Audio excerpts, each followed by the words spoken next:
दोस्तों, मित्रों और साथियों, एक कवि के रचनात्मक जगत और उसके व्यक्तित्व के निर्माण के पीछे बहुत सारी पृष्ठभूमियाँ काम करती है। वो किस बैकग्राउंड से बिलोंग करता है, किस परिवेश, उसके अंदर की जिज्ञासाएं, सहज नेचुरल जो प्रकृति ने जो कुछ उसको दिया है, वो किसका स्वभाव कैसा है,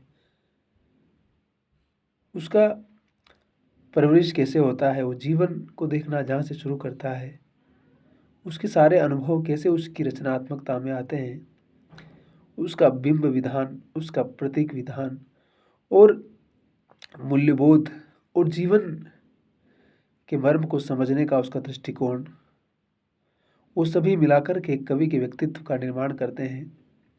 मंगलेश डबराल हिंदी के महत्वपूर्ण कवि, अनुवादक और विद्वान चिंतक रहे। अब तो हमारे बीच नहीं है। वो कोविड के समय उनका इंतकाल हो गया था। लेकिन 1948 में काफल पानी उत्तराखंड में उनका जन्म हुआ था। काफल पानी उत्तराखंड में उन्होंने कविता, डायरी, गद्य अनुवाद, संपादन, पत्रकारिता, पटकथा लेखन बहुत सारी विधाओं में लगातार लिखते रहे, लगातार अपना कंट्रीब्यूशन करते रहे और मूलतः उन्हें जो ख्याति मिलती है वो कवि के रूप में ही मिलती है। लेकिन उनका कंट्रीब्यूशन उससे भी कई गुना ज़्यादा है। उनके कविता संग्रह है पहाड़ पर लालटेन, घर का रास्ता, हम जो देखते हैं, आवाज़ भी एक जगह है, मुझे दिखा एक मनुष्य, नए युग में शत्रु, कवि ने कहा। गद्य है लेखक की रोटी, कवि का अकेलापन, डायरी है एक बार आयोवा, पटकथा लिखी इन्होंने। जो राइटर्स हमारे हिंदी के अन्य भारतीय भाषाओं के, उनकी ज़िंदगी पर जो कुछ फिल्में बनी है, जो कुछ फिल्मांकन हुआ, उसको उन्होंने ही सूत्रबद्ध किया है। नागार्जुन, निर्मल वर्मा, महाश्वेता देवी, यू आर अनंत मूर्ति, कर्तुल हैदर, गुरुदयाल सिंह पर केंद्रित वृत्त चित्रों का पटकथा लेखन किया है, संपादन किया है इन्होंने। रेतगढ़ी राजस्थान में शिक्षक कवियों की कविताएं हैं। कविता उत्तरश्रुति 50 वर्षों की प्रतिनिधि कविताओं को, और मैंने कहा अनुवाद बहुत अच्छा किया उन्होंने विदेशी, क्योंकि अंग्रेजी अच्छी थी उनकी, तो इस लिहाज से मतलब वो कोई इस प्रकार के सरकारी जॉब में नहीं थे कभी, लेकिन अपना पत्रकारिता, संपादन, अनुवाद करते रहे और स्वतंत्र लेखन लिखते रहे अपना।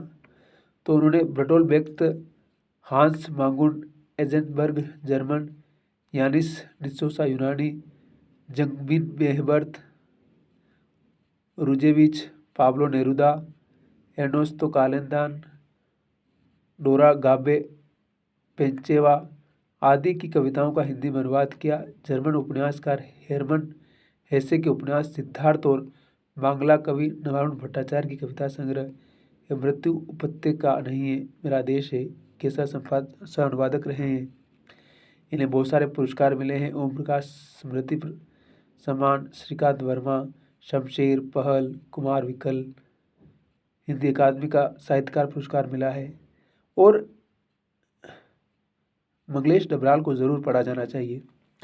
अगर आपकी कविताओं में ज़्यादा रुचि है, आप कविताओं को समझना चाहते हैं और आधुनिक कविताओं के माध्यम से भारतीय समाज को समझना चाहते हैं, तो मंगलेश डबराल जी की कविताएं ज़रूर पढ़ी जानी चाहिए, उनको समझा जाना चाहिए और उनको गुना जाना चाहिए। हो सकता है कि उनकी कविताएं पहले ही पाठ में हमें समझ में न आए, लेकिन थोड़ा वक्त देकर अगर हम उनको पढ़ेंगे, उनको समझेंगे, तो मंगलेश ज़रूर समझ में आएंगे हमें। और मंगलेश की एक छोटी सी कविता मैं आपको सुना देता हूँ। दिल्ली में एक दिन, कि उस छोटे से शहर में एक सुबह या शाम या किसी छुट्टी के दिन मैंने देखा पेड़ों की जड़ें मजबूती से धरती को पकड़े हुए हैं। हवा थी जिसके चलने में अब भी एक रहस्य बचा था। सुनसान सड़क पर अचानक कोई प्रकट हो सकता था। आ सकती थी किसी दोस्त की आवाज़। कुछ ही देर बाद इस छोटे से शहर में आया शोर, कालिक, पसीने और लालच का बड़ा शहर। देखिए कि बड़ी सिंपल कविता है कि छोटे शहरों की ज़िंदगी और बड़े शहरों की ज़िंदगी में कितना फ़र्क है। आप छोटे शहर या कस्बे में जाएंगे तो ज़िंदगी बहुत स्मूथ चल रही होगी, इतनी आपाधापी, इतना भीड़-भाड़ नहीं होगा। लेकिन जैसे आप बेंगलोर, दिल्ली, मुंबई, कलकत्ता, हैदराबाद, किसी बड़े शहर में जाएँगे, जयपुर स्टेट कैपिटल में प्रवेश करेंगे, तो आपको भीड़-भाड़, कालिक पसीना और न जाने क्या-क्या चीज़ मिलेगी और आपको लगेगा कि जीवन कहाँ, हम भीड़ में कहाँ फँस गए हैं। तो ये जो मेट्रोपॉलिटन जो सिटी है, जो महानगरों की अपनी विडंबनाएँ हैं, वो भी इस को भी व्यक्त करते हैं अपनी कविताओं में, और प्रकृति, जीवन के सौंदर्य, मनुष्य के भीतर का रूहानी एहसास, उन सारी चीज़ों को मंगलेश बड़ी ही सरलता और बड़ी सहजता के साथ अभिव्यक्त करने वाले महत्वपूर्ण कवि है। और मंगलेश डगराल को पढ़े बगैर आज हिंदी कविता, आधुनिक हिंदी कविता से गुजरना कहीं न कहीं अपने आप को अधूरा महसूस करना है, अधूरा रखना है। तो मंगलेश जी को पढ़ा जाना चाहिए, समझा जाना चाहिए, आत्मसात किया जाना चाहिए। और हमारी जो नई पीढ़ी है, उससे यही गुजारिश है कि वो जितना अधिक पढ़ेगी, जितना अधिक समझेगी और जितना पेशेंस के साथ अपना काम करेगी, उसे ज़रूर वो सब कुछ मिलेगा जो वो चाहती है। उसके अंदर अकूत प्रतिभा है, इसमें कोई शक नहीं है। लेकिन वो अपनी प्रतिभा को कितना पेशेंस के साथ में और कितनी तैयारी के साथ एक्सप्लोर करती है, उसी के ऊपर उसका आने वाला कल भी निर्मित होगा, निर्धारित होगा। तो हँसते रहिए, मुस्कुराते रहिए, पढ़ते रहिए, लिखते रहिए, गूँथते रहिए और ज़िंदगी को बेहतर बनाने का उपक्रम हर दिन करते रहिए। और ज़िंदगी को पॉजिटिविटी के साथ, सकारात्मकता के साथ लेकर के हम जीवन में आगे बढ़ेंगे, तो चीज़ें दिन ब दिन बेहतर होती जाएगी। तो हँसते रहिए, मुस्कुराते रहिए।